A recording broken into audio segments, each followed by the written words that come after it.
The Inter-American Court of Human Rights is an autonomous judicial institution based in the city of San José, Costa Rica. Together with the Inter-American Commission on Human Rights, it makes up the human rights protection system of the Organization of American States, which serves to uphold and promote basic rights and freedoms in the Americas. Purpose and functions. The Organization of American States established the court in 1979 to enforce and interpret the provisions of the American Convention on Human Rights. Its two main functions are thus adjudicatory and advisory. Under the former, it hears and rules on the specific cases of human rights violations referred to. Under the latter, it issues opinions on matters of legal interpretation brought to its attention by other OAS bodies or member states. Adjudicatory function. The adjudicatory function requires the court to rule on cases brought before it in which a state party to the convention, and thus has accepted its jurisdiction, is accused of a human rights violation. In addition to ratifying the convention, a state party must voluntarily submit to the court's jurisdiction for it to be competent to hear a case involving that state. Acceptance of contentious jurisdiction can be given on a blanket basis. To date, Argentina, Bolivia, Brazil, Chile, Colombia, Costa Rica, Dominican Republic, Ecuador, El Salvador, Guatemala, Haiti, Honduras, Mexico, Nicaragua, Panama, Paraguay, Peru, Suriname, Uruguay, and Venezuela have done so, or alternatively, a state can agree to abide by the court's jurisdiction in a specific, individual case. Trinidad and Tobago originally signed the convention on 28 May 1991 but suspended its ratification on 26 May 1998 over the death penalty issue. In 1999, under President Alberto Fujimori, Peru announced it was withdrawing its acceptance of the court's jurisdiction. This decision was reversed by the transitional government of Valentin Paniagua in 2001. The United States signed but never ratified the convention. Under the convention, cases can be referred to the court by either the Inter-American Commission on Human Rights or a state party. In contrast to the European human rights system, individual citizens of the OAS member states are not allowed to take cases directly to the court. The following conditions must be met. Individuals who believe that the rights have been violated must first lodge complaint with the Commission and have that body rule on the admissibility of the claim. If the case is ruled admissible and the state deemed at fault, the Commission will generally serve the state with a list of recommendations to make amends for the violation. Only if the state fails to abide by these recommendations, or if the Commission decides that the case is of particular importance or legal interest, will the case be referred to the court. The presentation of a case before the court can therefore be considered a measure of last resort, taken only after the Commission has failed to resolve the matter in a non-contentious fashion. Proceedings before the court are divided into written and oral phases.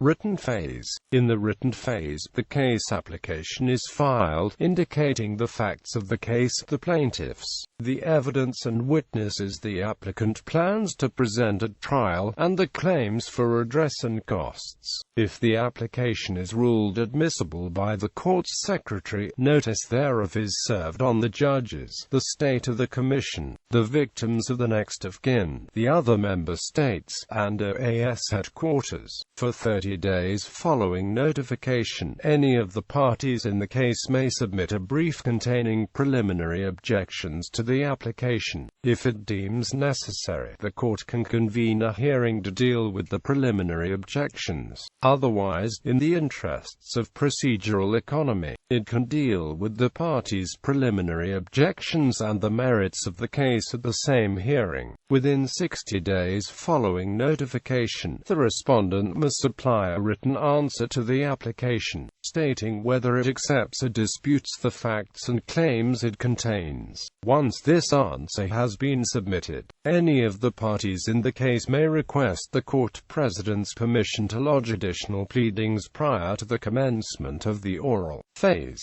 Oral phase. The President sets the date for the start of oral proceedings, for which the court is considered quorate with the presence of 5 judges. During the oral phase, the judges may ask any question they see fit of any of the persons appearing before them. Witnesses, expert witnesses, and other persons admitted to the proceedings may, at the President's discretion, be questioned by the representatives of the Commission of the State, or by the victims, their next of kin, or their agents, as applicable. The President is permitted to rule on the relevance of questions asked and to excuse the person asked the question from replying, unless overruled by the court. Ruling after hearing the witnesses and experts and analyzing the evidence presented, the court issues its judgment. Its deliberations are conducted in private and, once the judgment has been adopted, it is notified to all the parties involved. If the merits judgment does not cover the applicable reparations for the case,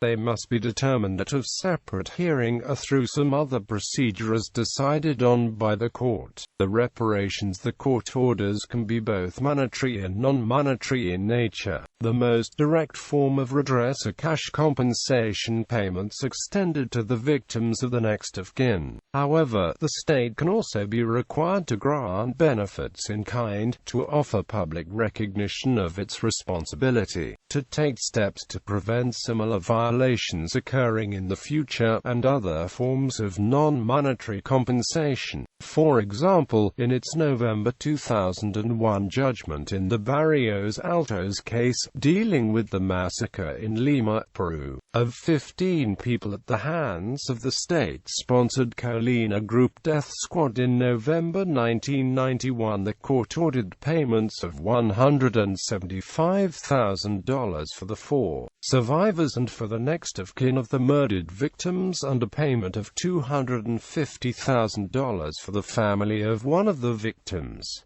It also required Peru to grant the victims' families free health care and various forms of educational support, including scholarships and supplies of school uniforms, equipment, and books, to repeal 2 controversial amnesty laws, to establish the crime of extrajudicial killing in its domestic law, to ratify the International Convention on the Non-Applicability of Statutory Limitations to War Crimes and Crimes Against Humanity, to publish the court's judgment in the national media, to publicly apologize for the incident, and to undertake to prevent similar events from recurring in the future, and to erect a memorial monument to the victims of the massacre. While the court's decisions admit no appeal, parties can lodge requests for interpretation with the court secretary within 90 days of judgment being issued. When possible, requests for interpretation are heard by the same panel of judges that ruled on the merits. Advisory function. The court's advisory function enables it to respond to consultations submitted by OAS agencies and member states regarding the interpretation of the Convention or other instruments governing human rights in the Americas. It also empowers it to give advice on domestic laws and proposed legislation, and to clarify whether or not they are compatible with the Convention's provisions. This advisory jurisdiction is available to all OAS member states, not only those that have ratified the Convention and accepted the court's adjudicatory function. The court's replies to these consultations are published separately from its contentious judgments as advisory opinions. Criticisms. The court's behavior has also been criticized.